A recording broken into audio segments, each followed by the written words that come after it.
There's a very famous painting, which I think is called the School of Athens, and I can't honestly remember who it's by.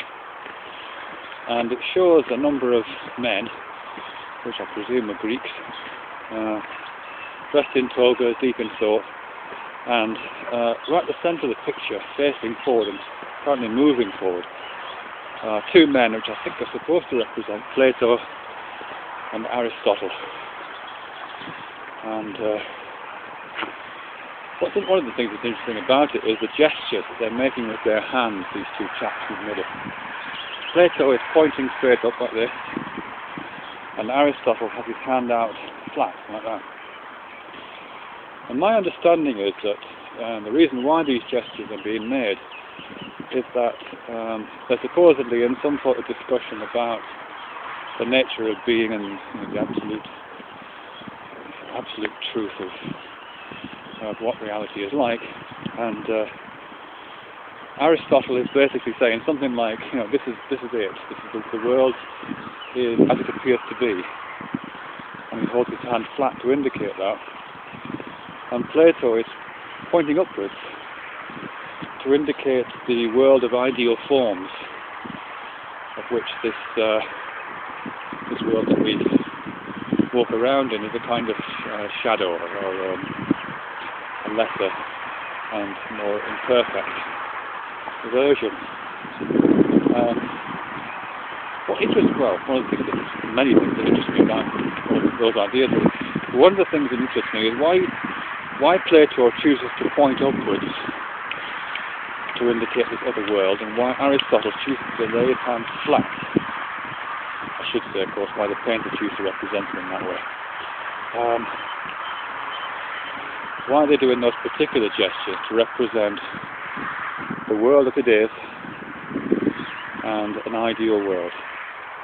And that got me thinking about this dimensionality, because it's not just Plato it's not just that painting of Plato that points upwards when we want to represent some kind of alternative, extended, usually ideal version of reality. Traditionally, that's where we put heaven, or some sort of ethereal realm. It's also, where we place the superior stuff. We have this ongoing conceptual metaphor that height is associated with value, improvement in value. So that this up and down dimension, particularly the upwards bit of that, is what we associate with the ethereal or the metaphysical. And I'm just wondering why that should be the case. Why is it that because here we are, we're three-dimensional beings apparently, walking around in a three-dimensional space, but we choose to classify two of those dimensions, indicated by Aristotle's palm down gesture, as being the physical world, and the third dimension, the up-down dimension, as the dimension of metaphysics and ideal forms and heaven. I think what's going on there is that whilst we are sort of three-dimensional beings, I'm not convinced that we are entirely three-dimensional. I know that sounds a bit odd. Here I guess I'm thinking about something that Richard Dawkins said in one of his lectures. I can't remember which one now, I'll have to find out. But he's comparing our reality and the physical laws and the material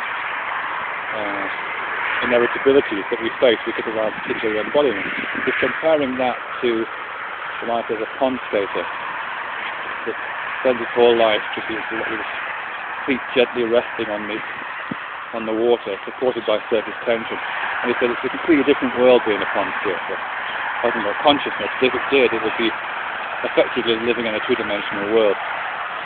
And I think it isn't just pond skaters that live in two-dimensional worlds. I think we, to a large extent, live in two-dimensional worlds. I mean, we occupy a very, very thin, moist film on the surface of a ball. We spend most of our time occupying a slice of that film, which is certainly not much higher than 5 or 6 feet off the ground, and of course our feet hardly ever, if ever, go below the ground, like a step into a rabbit hole. So most of the time we're really only occupying a very, very thin slice of that third dimension, to the extent that we're occupying it at all.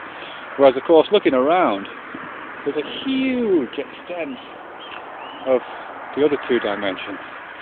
We wander at will in those two, but we hardly move at all in that up-down dimension at all. I think there's also an interesting thing about the way our eyes work. Our eyes, typically the way that binocular vision works, that seems to confirm our existence as two-dimensional beings, not as three-dimensional beings. I know we can look out into space and binocular vision produces that, but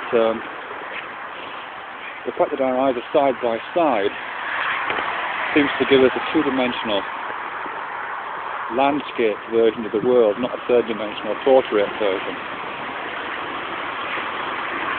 So I think for those reasons, even though we think the third dimension, the up-down vertical dimension, is equivalent to the other two, I don't think it is. I think it's very strange indeed, and I think we hardly occupy it at all.